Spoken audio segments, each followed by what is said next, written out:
Hello students, વિષય રસાયણ વિજ્ઞાન, પ્રકરણ નંબર 3, તત્વોનું વર્ગીકરણ અને ગુણધર્મોમાં આવર્તિતા. સેકન્ડ વૈજ્ઞાનિક આયા A.B. ધ કોનકોર્ટેસ. તો આ જે વૈજ્ઞાનિક છે તેમણે ઈસવીસન 1862માં પ્રથમ સંભવિત આવર્ત કોષ્ટક રજૂ કર્યું. પ્રથમ સંભવિત આવર્ત કોષ્ટક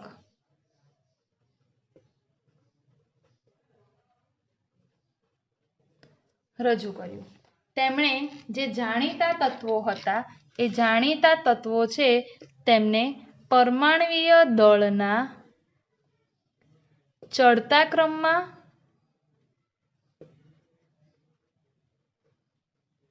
ગોઠવ્યા અને આ જે પરમાણ્વીય દળના ચડતા ક્રમમાં તત્વોને ગોઠવ્યા તેમને નળાકાર આકારમાં ગોઠવ્યા હતા.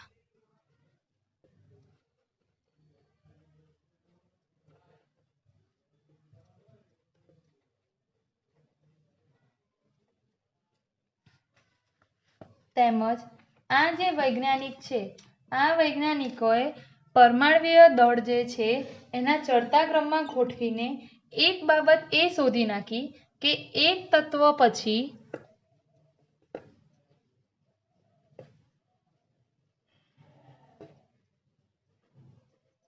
સાતમા ક્રમે આવતું જે તત્વ હોય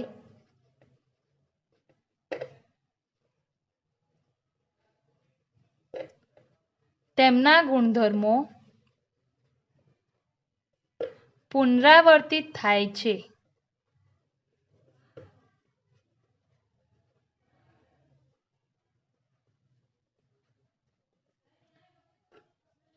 શું કહે છે? એક તત્વ પછી સાતમા ક્રમે આવતું તત્વ તેમના ગુણધર્મો પુનરાવર્તિત થાય છે, એટલે કે પહેલો જે તત્વ છે એ પહેલા તત્વોના જે ગુણધર્મો હોય એ જ ગુણધર્મો સાતમા નંબર પર આવેલો જે તત્વ હોય તે તત્વના પણ એ જ સમાન ગુણધર્મો હોય. તો આ એક નવી બાબત આ વૈજ્ઞાનિકે શોધી આપી. તેમજ તેમને આ જે સંભવિત આવર્ત કોષ્ટક આપણને પ્રથમ શોધી આપ્યું એને કારણે ધાતુના ઓક્સાઇડની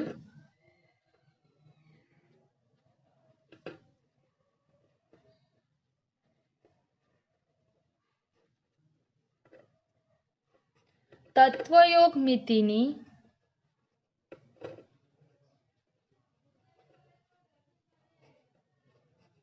આગાહી કરી શકાય.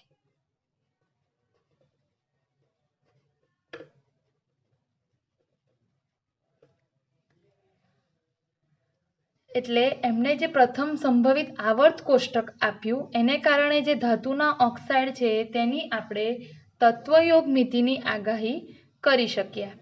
પરંતુ તે સમયે જે બીજા વૈજ્ઞાનિકો હતા તે વૈજ્ઞાનિકોનું આ A.E.B. ધ કોનકોર્ટેસ એક ખાસ પ્રકારનું ધ્યાન ખેંચી શક્યા નહીં. એટલે એમની આ જે બાબત છે તેને વધારે મહત્વ અપાયું નહીં.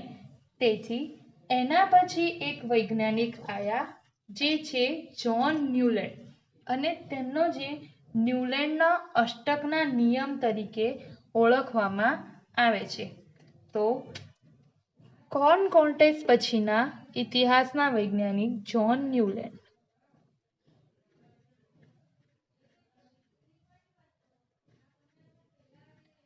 તો આજે જ્હોન ન્યુલેન્ડ નામના વૈજ્ઞાનિક છે એ એક અંગ્રેજ રસાયણ વૈજ્ઞાનિક હતા.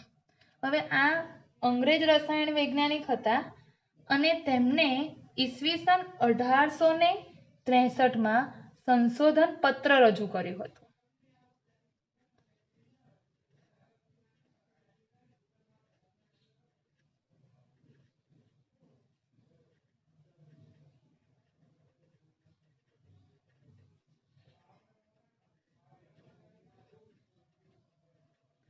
અને એમણે જે ઈસવીસન 1863માં સંશોધન પત્ર રજૂ કર્યું તેમાં તેમણે 56 તત્વોને તેમના ભૌતિક ગુણધર્મોને આધારે, કેટલા તત્વો સ્ટુડન્ટ્સ? તો કે 56 તત્વો.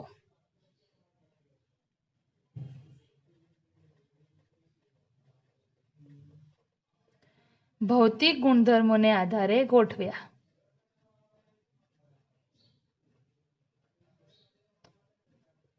અને 11 સમૂહમાં આ 56 તત્વોને વર્ગીકૃત કર્યા. તેમજ આ જે જ્હોન ન્યુલેન્ડ નામના જે અંગ્રેજ રસાયણ વિજ્ઞાન છે એ સંગીત પ્રેમી હતા, એટલે કે મ્યુઝિશિયન હતા. એમને સંગીત પ્રત્યેનો ખૂબ જ સારો એવો લગાવ હતો. તેથી આ જે જ્હોન ન્યુલેન્ડ નામના વૈજ્ઞાનિક છે એ એક મ્યુઝિશિયન હતા. એટલે એમણે શું કર્યું કે આ જે તત્વો જાણીતા થયા એ તત્વોને સંગીતના સૂરોની સાથે કમ્પેરિઝન કરી. તો એ અંગ્રેજ રસાયણ વૈજ્ઞાનિક હતા. તો ઇન્ડિયન મ્યુઝિક હોય કે વેસ્ટર્ન મ્યુઝિક હોય, બંનેમાં સૂર તો કેટલા જ હોય? 7 જ હોય. તો જો વેસ્ટર્ન મ્યુઝિકના સૂર લખીએ અને ઇન્ડિયન મ્યુઝિકના સૂર લખીએ, તો જો ઇન્ડિયન મ્યુઝિકના સૂર તો તમે બધા જાણો જ છો.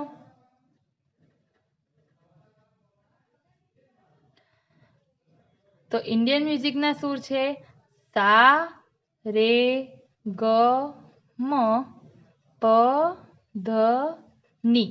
આ 7 સૂર ઇન્ડિયન મ્યુઝિકના છે. અને વેસ્ટર્ન મ્યુઝિકના સૂર જુઓ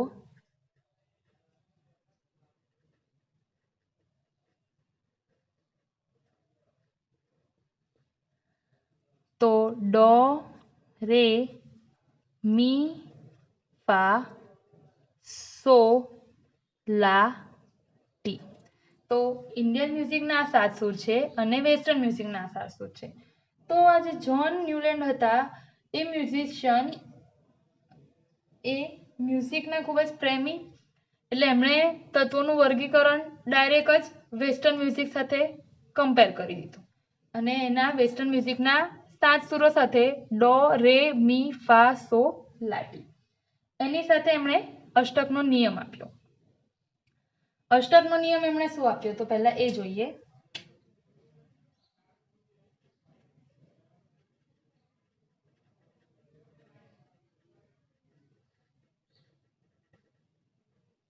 અષ્ટકનો નિયમ એમનો એ હતો કે તત્વોને તેમના પરમાણુય ભારના અથવા તો પરમાણુય દળના ચડતા ક્રમમાં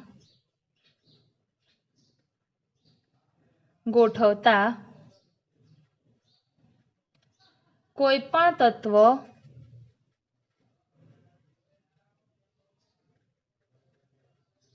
તેનાથી 8મા ક્રમે આવેલા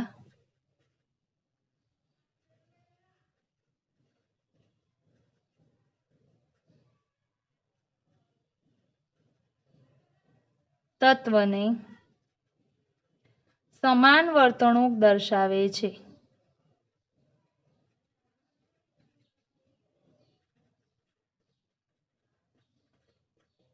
આ આપ્યો હતો જ્હોન ન્યુલેન્ડે અષ્ટકનો નિયમ.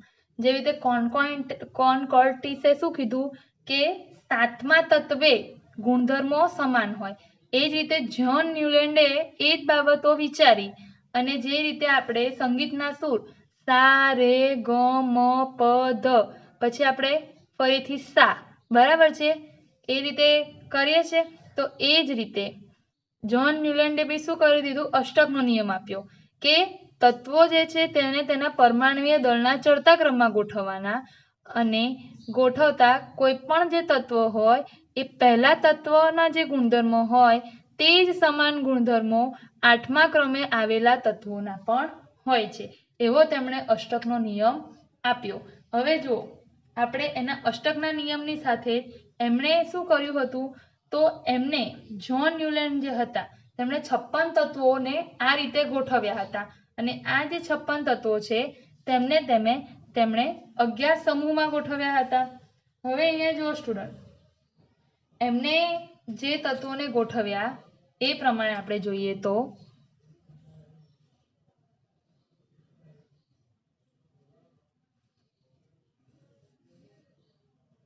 જો આ સાની લાઈનમાં આપણે લખીશું લિથિયમ, રેમાં beryllium, boron, carbon, nitrogen, oxygen, fluorine. Sodium, magnesium, aluminium, silicon, phosphorus, sulphur, chlorine, potassium અને કેલ્શિયમ. આટલા તત્વો એ વખતે શોધાઈ ગયા હતા. હવે એમણે જે આપણે સાની નીચે જોવાનું છે. તો જો સા રે ગ મ પ ધ ની, આ તો ઇન્ડિયન મ્યુઝિકના સૂર. વેસ્ટર્ન મ્યુઝિકના સૂર ડો રે મી ફા સો લા ટી. ફરી આપણે શું બોલીએ? ડો. એ જ રીતે હવે અહીંયા જો lithium, beryllium, boron, carbon, nitrogen, oxygen, fluorine. પહેલું તત્વ લિથિયમ, પછી 2, 3, 4, 5, 6, 7. 7 તત્વો અને 8મું તત્વ આવ્યું સોડિયમ. બરાબર છે. તો આ જે લિથિયમના ગુણધર્મો છે એ લિથિયમના ગુણધર્મો અને સોડિયમના ગુણધર્મોમાં કેવી હોવી જોઈએ? તો કે આ બંને તત્વોના ગુણધર્મો કેવા હોવા જોઈએ? સમાન હોવા જોઈએ. એ જ રીતે સોડિયમથી શરૂ કરો તો ફર્સ્ટ, સેકન્ડ, થર્ડ, 4, 5, 6, 7. 8મું તત્વ આવ્યું પોટેશિયમ. એટલે કે લિથિયમ, સોડિયમ અને પોટેશિયમ, આ ત્રણેય જે તત્વો છે એમના ગુણધર્મો કેવા હોવા જોઈએ? સમાન. એ જ સેમ રીતે બેરિલિયમથી શરૂઆત કરો. બરાબર છે. કાં તો પછી આપણે હવે અહીંયા જુઓ બેરિલિયમ, તો જો ફર્સ્ટ, સેકન્ડ, થર્ડ, 4, 5, 6, 7, 8. તો બેરિલિયમ અને મેગ્નેશિયમના ગુણધર્મો સરખા હોવા જોઈએ. તમે જે તત્વને પહેલું ગણો એ પહેલા તત્વ પછી જે 8મું તત્વ આવે એના ગુણધર્મો પહેલા તત્વથી સરખા હોવા જોઈએ. બરાબર. તો અને આ જે તત્વો છે એને એમણે શું કર્યા છે? તો કે પરમાણુય દળના ચડતા ક્રમમાં ગોઠવ્યા છે. લિથિયમનું પરમાણુય દળ 7, બેરિલિયમનું 9, બોરોનનું 11, કાર્બનનું 12, નાઇટ્રોજનનો પરમાણુ ભાર 14, ઓક્સિજનનો 16, ફ્લોરિનનો 19, સોડિયમનો 23, મેગ્નેશિયમનો 24, એલ્યુમિનિયમનો 27, સિલિકોનનો 29, ફોસ્ફરસનો 31, સલ્ફરનો 32, ક્લોરિનનો 35.5, પોટેશિયમનો 39 અને કેલ્શિયમનો 40. તો આ બધા જ તત્વો છે એ બધા જ તત્વોના જે પરમાણુય ભાર એ ચડતા ક્રમમાં દેખાય છે નાનાથી મોટા તરફ. બરાબર. આ રીતે જે જ્હોન ન્યુલેન નામના વૈજ્ઞાનિક હતા તેમણે સંગીતના સૂરો સાથે અને અષ્ટકનો નિયમ આપીને તત્વો જે 56 તત્વો છે એ 56 તત્વોને તેમના ભૌતિક ગુણધર્મોને આધારે 11 સમૂહમાં વહેંચણી કરી. હવે અહીંયા જુઓ, હવે સરખા તત્વો હોવા જોઈએ. તો જે લિથિયમ, સોડિયમ અને પોટેશિયમ, પહેલું તત્વ અને સોડિયમ 8મું તત્વ. બરાબર. તો લિથિયમ, સોડિયમ અને પોટેશિયમ, તો એમાં કોમન આપણે હમણાં જ જોયું એ પ્રમાણે તો કે લિથિયમ અને સોડિયમ. બરાબર. બંને કેવા? ધાતુ તત્વો, આલ્કલી ધાતુ તત્વો. બંનેની સંયોજકતા કેટલી? +1. બરાબર છે. બંને કેવી? પ્રતિક્રિયાત્મક ધાતુ.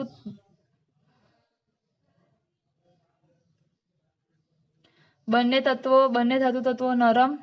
એટલે એમણે જે કીધું કે પહેલા અને 8મા તત્વ જે છે એના સમાન ગુણધર્મો હોય એ બાબત પણ અહીંયા કેવી થઈ ગઈ? સાચી થઈ ગઈ. બરાબર છે. એ જ રીતે ફ્લોરિન અને ક્લોરિન. બરાબર છે. તો ફ્લોરિન અને ક્લોરિનની આપણે વાત કરીએ તો ફ્લોરિન અને ક્લોરિનની સંયોજકતા કેટલી? -1. બરાબર. બંને શું છે? હેલોજન. અને શું બનાવે છે? બંને હેલાઇડ બનાવે છે. જ્હોન ન્યુલેનનો અષ્ટકના નિયમની સફળતા.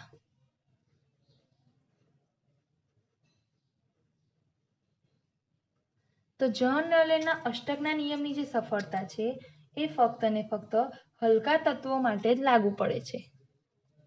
જ્હોન ન્યુલેનનો અષ્ટકનો નિયમ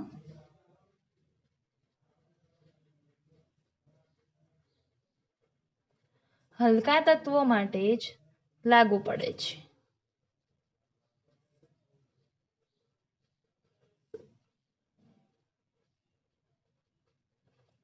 તેમજ આજે જ્હોન ન્યુલેન નામના વૈજ્ઞાનિક હતા તેમની નિષ્ફળતા છે એ કઈ કઈ જગ્યાએ નિષ્ફળ થયા?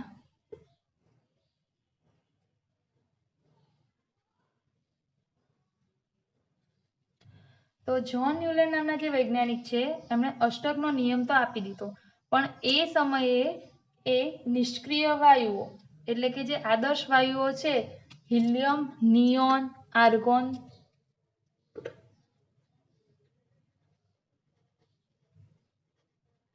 આ બધા તત્વો જે નિષ્ક્રિય વાયુઓ છે અથવા તો આદર્શ વાયુઓ છે એ શોધાયા ન હતા. અને હાઇડ્રોજન અને લિથિયમની વચ્ચે જો આપણે હિલિયમ તત્વને મૂકવામાં આવે તો જ્હોન ન્યુલેન્ડે જે સંગીતના સૂર સાથે કમ્પેરિઝન કરીને જે અષ્ટકનો નિયમ આપ્યો છે એ આખો જ અષ્ટકનો નિયમ કેવો થઈ જશે? નિષ્ફળ થઈ જશે. બરાબર. હવે કેમ? તો કે જે હિલિયમ છે એ હિલિયમનો પરમાણ્વીય દળ છે 4. હવે હિલિયમ એને હાઇડ્રોજન અને લિથિયમની વચ્ચે મૂકવાનો છે, તો હાઇડ્રોજનનો પરમાણ્વીય દળ છે 1 અને લિથિયમનો પરમાણ્વીય દળ છે 7. અને એ બેની વચ્ચે આપણે હિલિયમ મૂકીએ એટલે એનો જ્હોન ન્યુલેન્ડનો અષ્ટકનો નિયમ આખો શું થઈ ગયો? ફેલ થઈ ગયો. હવે બીજી બાબત ક્યાં એમને નિષ્ફળ ગયા? તો બીજી બાબત એ હતી કે ભારે તત્વો માટે જ્હોન ન્યુલેન્ડનો નિયમ લાગુ પડી શક્યો નહીં. બરાબર. અને તેઓ ફક્ત ને ફક્ત કેલ્શિયમ જે તત્વ છે તે તત્વો સુધી જ તેના અષ્ટકનો નિયમ આપી શક્યા હતા. તેમજ ન્યુલેન્ડ નામના જે વૈજ્ઞાનિક હતા એ ન્યુલેન્ડ નામના વૈજ્ઞાનિકે ભવિષ્યમાં જે નવા તત્વો શોધાશે, ભવિષ્યમાં શોધાનારા નવા તત્વો માટે આવર્ત કોષ્ટકમાં ખાલી જગ્યા રાખી નહીં.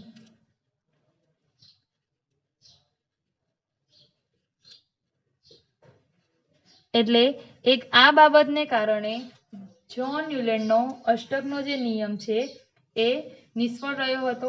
છતાં પણ જ્હોન ન્યુલેન્ડે ઘણી બધો મોટો ફાળો આપ્યો હતો.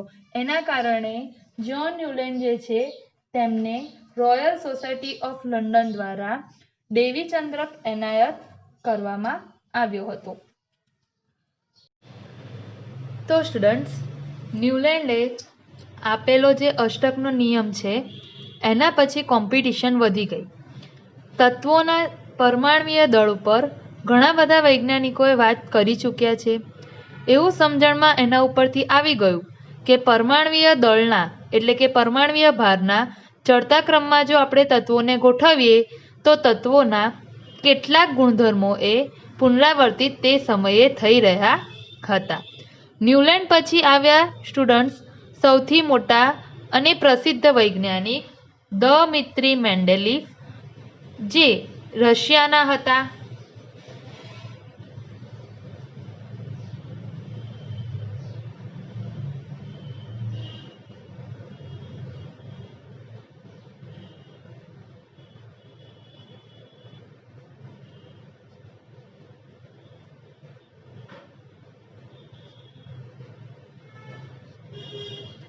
દમિત્રી મેન્ડેલીફ જે આવર્ત કોષ્ટક આપ્યું કે આવર્ત નિયમ આપ્યા તે રસાયણ વિજ્ઞાનમાં તેમના ખૂબ જ પ્રસિદ્ધ થયા.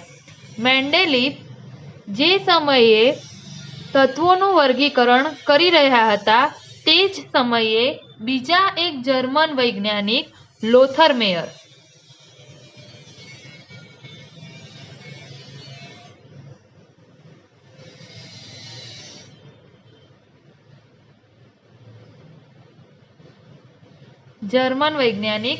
તેઓ પણ તત્વોના વર્ગીકરણ બાબતે શોધખોળ કરી રહ્યા હતા. લોથર મેયર અને મેન્ડેલીફ એમણે જોડે કોઈ પણ પ્રકારની શોધ કરી હતી નહીં, પરંતુ તો પણ બંને જે વૈજ્ઞાનિકો હતા એ બંને વૈજ્ઞાનિકોની તત્વોના વર્ગીકરણ વિશેની જે માહિતી હતી એટલે કે જે અવલોકનો કર્યા હતા તેમાં ઘણી બધી સમાનતા હતી. પણ તે સમયે કરવામાં આવેલા જે અવલોકનો છે તે સૌ પ્રથમ મેન્ડેલીફે પ્રકાશિત કર્યા હતા.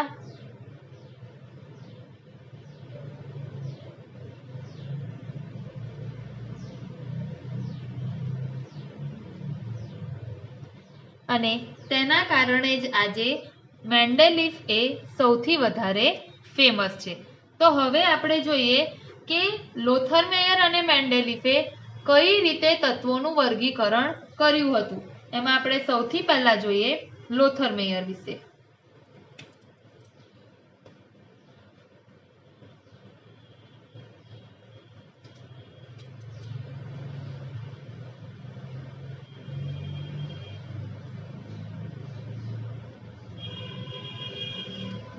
તો સ્ટુડન્ટ્સ, સ્વતંત્ર રીતે કાર્ય કરતા આ જે બંને રસાયણ વૈજ્ઞાનિકો હતા તેમણે એવું જણાવ્યું હતું કે જે તત્વો હોય છે તે તત્વોને તેમના પરમાણ્વીય દળના ચડતા ક્રમમાં ગોઠવવામાં આવે.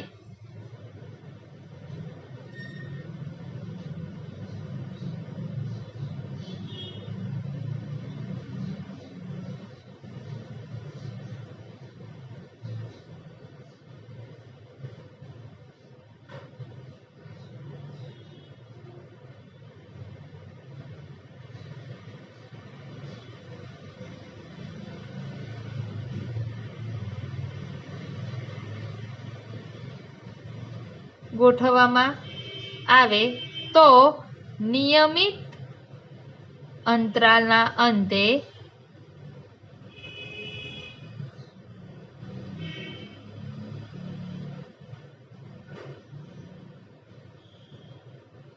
તત્વોના ભૌતિક ગુણધર્મો અને રાસાયણિક ગુણધર્મોમાં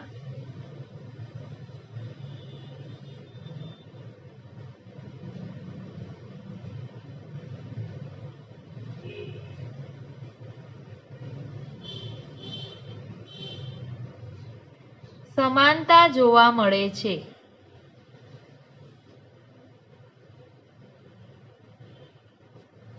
શું કીધું તું આ બંને વૈજ્ઞાનિકોએ કે જે તત્વો હોય છે તેને પરમાણ્વીય દળના ચડતા ક્રમમાં ગોઠવવામાં આવે તો નિયમિત અંતરાલ એટલે એક ચોક્કસ સમય પછી જે તે તત્વો છે તે તત્વોના ભૌતિક ગુણધર્મો અને રાસાયણિક ગુણધર્મો છે તેમાં સમાનતા જોવા મળે છે.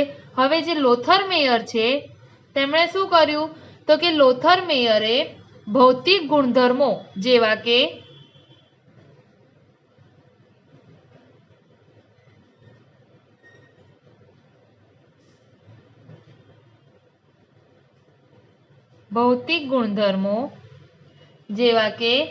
પરમાણ્વીય કદ, ગલનબિંદુ, ઉત્કલન બિંદુ, વિરુદ્ધનો આલેખ, વિરુદ્ધ પરમાણ્વીય દળનો આલેખ દોર્યા. લોથરમેયરે ભૌતિક ગુણધર્મો જેવા કે પરમાણ્વીય કદ, ગલનબિંદુ, ઉત્કલન બિંદુ વિરુદ્ધ પરમાણ્વીય દળનો આલેખ દોર્યો. તો હવે સૌથી પહેલા આપણે એ જાણીએ કે લોથરમેયરે કઈ રીતે આલેખો દોર્યા.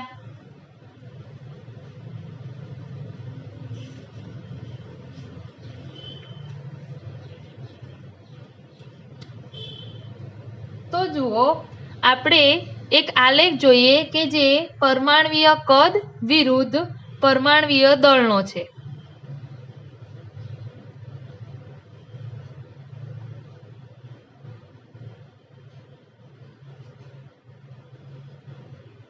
વિરુદ્ધ પરમાણ્વીય દળનો આલેખ.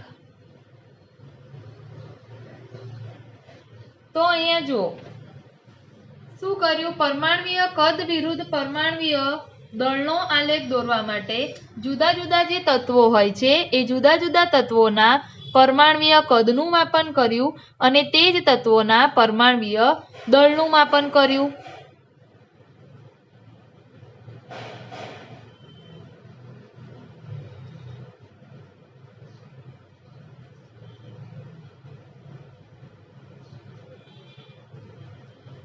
આ છે પરમાણ્વીય કદ વિરુદ્ધ પરમાણ્વીય દળનો આલેખ. હવે આપણે પરમાણ્વીય કદ વિરુદ્ધ પરમાણ્વીય દળનો આલેખ દોરીએ. તો જુઓ કેવી રીતે દોર્યો. તો લોથર મેયરે શું કર્યું કે ધારો કે આ આલેખ છે, એમાં ધારો કે અહીંયા છે સોડિયમ ધાતુ, અહીંયા છે સોડિયમ ધાતુ, તેની જ બાજુમાં છે પોટેશિયમ ધાતુ, અને તે જ રીતે અહીંયા છે રૂબિડિયમ ધાતુ. તો આ જ રીતે આપણને જુદા જુદા તત્વો મળ્યા. હવે અહીંયા જો સોડિયમ, પોટેશિયમ અને રૂબિડિયમ ધાતુઓ ગોઠવેલી છે. હવે અહીંયા જુઓ મેગ્નેશિયમ, કેલ્શિયમ અને સ્ટ્રોન્શિયમ. તો ધારો કે આ બિંદુ છે ત્યાં મેગ્નેશિયમ ધાતુ છે, અહીંયા જે બિંદુ છે ત્યાં કેલ્શિયમ ધાતુ છે અને અહીંયા છે સ્ટ્રોન્શિયમ ધાતુ. તો આ જગ્યા ઉપર આપણને મળી મેગ્નેશિયમ, કેલ્શિયમ અને સ્ટ્રોન્શિયમ ધાતુ તત્વો. તેમજ આલેખમાં અહીં જુઓ, ધારો કે અહીંયા છે ફ્લોરિન, અહીંયા આવશે ક્લોરિન અને અહીંયા આવશે બ્રોમિન. તો આ ફ્લોરિન, ક્લોરિન અને બ્રોમિન તત્વો. તો આપણે અહીં આલેખમાં જુદા જુદા તત્વો બતાવી દીધા. હવે ધારો કે હું આ આલેખના બિંદુઓને જોઈન્ટ કરું,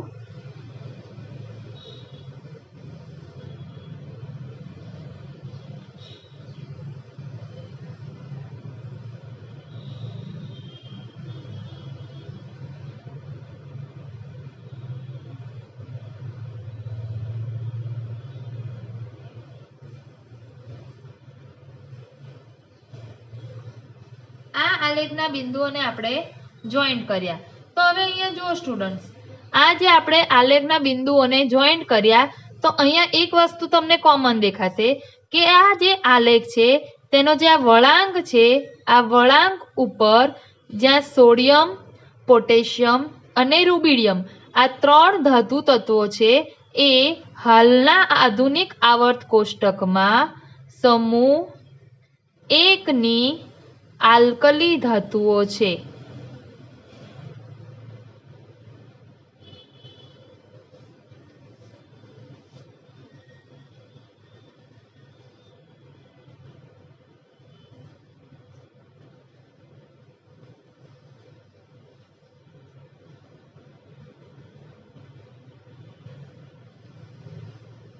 આલેખના વળાંક પર. બરાબર સ્ટુડન્ટ્સ. હવે અહીંયા જો આ જે વળાંક ઉપર આપણે સોડિયમ, પોટેશિયમ અને રૂબિડિયમ ધાતુ તત્વો જે સમૂહ 1 ની આલ્કલી ધાતુ તત્વો છે, એ જ રીતે આપણે આ જે આલેખ છે એમાં જે આ ઉતરતો ઢાળ છે, આ ઉતરતા ઢાળ પર આપણને જોવા મળે છે મેગ્નેશિયમ, આ ઉતરતા ઢાળ પર જોવા મળે છે મેગ્નેશિયમ, કેલ્શિયમ અને સ્ટ્રોન્શિયમ. તો આ જે મેગ્નેશિયમ, કેલ્શિયમ અને સ્ટ્રોન્શિયમ આ 3 જે ધાતુ તત્વો છે એ 3 ધાતુ તત્વો આધુનિક આવર્ત કોષ્ટકના સમૂહ 2 ની આલ્કલાઇન અર્ધ ધાતુઓ છે.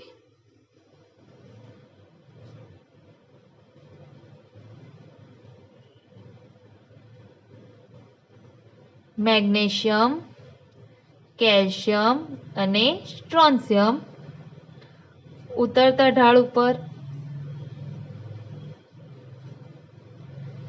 તેમજ જે ફ્લોરિન, ક્લોરિન અને બ્રોમિન છે તે ચડતા ઢાળ ઉપર છે. ફ્લોરિન, આ ચડતો ઢાળ અહીંયા ક્લોરિન અને આ ચડતો ઢાળ અહીંયા બ્રોમિન.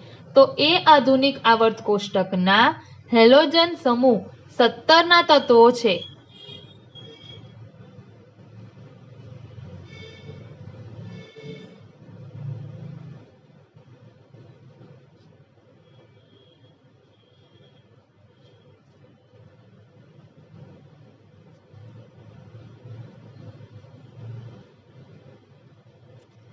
જે આલેખમાં આપણને ચડતા ઢાળ ઉપર જોવા મળે છે.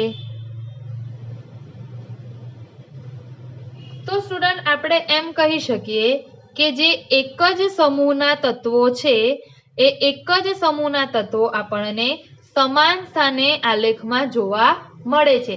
ધારો કે સમૂહ 1 ના જે તત્વો છે સોડિયમ, પોટેશિયમ, રૂબિડિયમ એ બધા જ આલેખમાં આપણને વળાંક ઉપર જોવા મળ્યા। સમૂહ 2 ના જે તત્વો છે મેગ્નેશિયમ, કેલ્શિયમ અને સ્ટ્રોન્શિયમ એ બધા જ આપણને ઉતરતા ઢાળમાં જોવા મળ્યા। અને સમૂહ 17 ના જે હેલોજન તત્વો છે ફ્લોરિન, ક્લોરિન અને બ્રોમિન એ આપણને ચડતા ઢાળ ઉપર જોવા મળ્યા। એટલે કે લોથર-મેયરનો જે લોજિક હતો એ સાચો હતો। પણ સ્ટુડન્ટ્સ હવે અહીંયા જુઓ, પ્રોબ્લેમ ક્યાં થાય છે કે લોથર-મેયરે આ રીતે વર્ગીકરણ તો કર્યું, પરંતુ આલેખ દ્વારા જે તેમણે તત્વોની ગોઠવણી કરી તે સ્ટુડન્ટ સરળતાથી સમજી શકે તેમ નહોતા। આ જ બાબત જો લોથર-મેયરે આપણને કોષ્ટક દ્વારા સમજાવી હોત તો આપણે સરળતાથી સમજી શક્યા હોત। બરાબર। હવે જો સ્ટુડન્ટ શું થાય છે કે ધારો કે માની લો કે A, B અને C 3 તત્વો છે। બરાબર। અહીંયા છે A, B અને C। તો આ જે 3 તત્વો છે A, B, C એ પણ આ સોડિયમ, પોટેશિયમ, રૂબિડિયમ એ બધા તત્વોની જેમ જ સમાન સ્થાને છે। તો આપણે એવું કહી શકીએ કે A, B અને C આ ત્રણેય તત્વોના ગુણધર્મો, રાસાયણિક ગુણધર્મો અને ભૌતિક ગુણધર્મો કેવા હશે? સમાન હશે।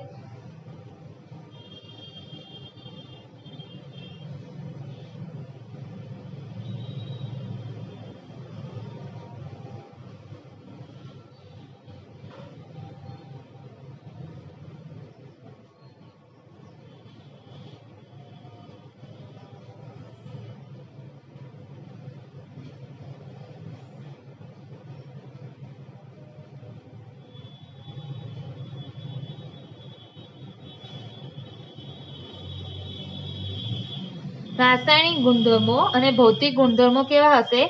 સમાન હશે। હવે અહીંયા જો સ્ટુડન્ટ તકલીફ આપણને ક્યાં પડતી હતી? લોથર-મેયરે બધી જ બાબતો આપણને સાચી રીતે સમજાવી હતી, પણ અહીંયા જો ધારો કે હું લઈ લઉં છું A, X, Y અને Z તત્વો, અહીંયા મેગ્નેશિયમની નીચે X, Y અને Z તત્વો, તો આ જે X, Y, Z તત્વો છે એને પણ હું આ રીતે બોલું કે X, Y અને Z તત્વો આલેખમાં ઉતરતા ઢાળ ઉપર છે। હવે ધારો કે X, Y, Z તરીકે આપણે ઓક્સિજન ફેમિલી લઈ લઈએ। X તરીકે ઓક્સિજન, Y તરીકે સલ્ફર અને Z તરીકે સેલેનિયમ। બરાબર। હવે ધારો કે આપણને એવો પ્રશ્ન પૂછવામાં આવે કે ઓક્સિજન, સલ્ફર અને સેલેનિયમનું સ્થાન શું અને મેગ્નેશિયમ, કેલ્શિયમ અને સ્ટ્રોન્શિયમનું આલેખમાં સ્થાન શું છે? તો બંનેમાં આન્સર સમાન આવશે કે ઓક્સિજન, સલ્ફર અને સેલેનિયમ એ આલેખમાં ઉતરતા ઢાળ ઉપર છે અને મેગ્નેશિયમ, કેલ્શિયમ અને સ્ટ્રોન્શિયમ એ પણ આલેખમાં ઉતરતા ઢાળ ઉપર છે। એટલે લોથર-મેયરે આપણને બધી જ વાતો બરાબર અને વ્યવસ્થિત તેમજ સાચી સમજાવી હતી, પણ બંનેમાં કોમનમાં આપણે આન્સર આપીશું કે ઉતરતા ઢાળ ઉપર આ તત્વો રહેલા છે, પરંતુ આપણે અહીંયા આલેખમાં ચોક્કસ પ્રકારનું સ્થાન દર્શાવી શકતા નથી। તેથી જ લોથર-મેયરનું જે આ આલેખની રીતે સમજાવેલું જે તત્વોનું વર્ગીકરણ છે તેનો આપણે વધારે ઉપયોગ કરી શક્યા નહીં। તેમજ જે લોથર-મેયર છે એ લોથર-મેયરે ઈસવીસન 1865માં તત્વોનું આવર્ત કોષ્ટક આપ્યું।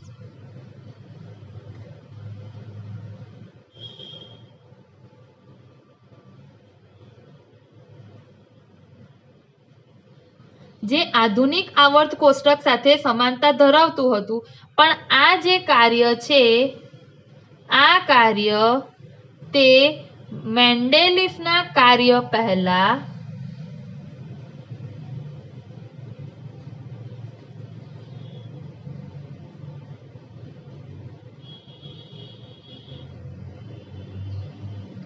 પ્રકાશિત કરી શક્યા નહીં।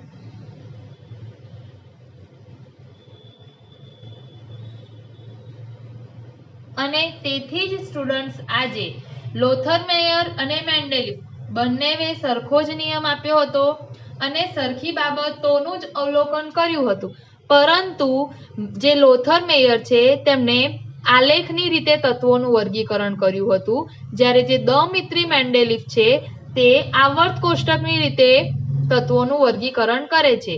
ઈસવીસન 1865માં તો લોથરમેયર પણ આવર્ત કોષ્ટકની રીતે તત્વોનું વર્ગીકરણ આપે છે, પણ તે જે એમણે આવર્ત કોષ્ટકની રીતે વર્ગીકરણ આપ્યું તેને તેઓ મેન્ડેલિફના કાર્ય પહેલા પ્રકાશિત કરી શક્યા નહીં, અને તેથી જ આજે દમિત્રી મેન્ડેલિફ એ ખૂબ જ પ્રસિદ્ધ વૈજ્ઞાનિક છે આવર્ત કોષ્ટક માટે.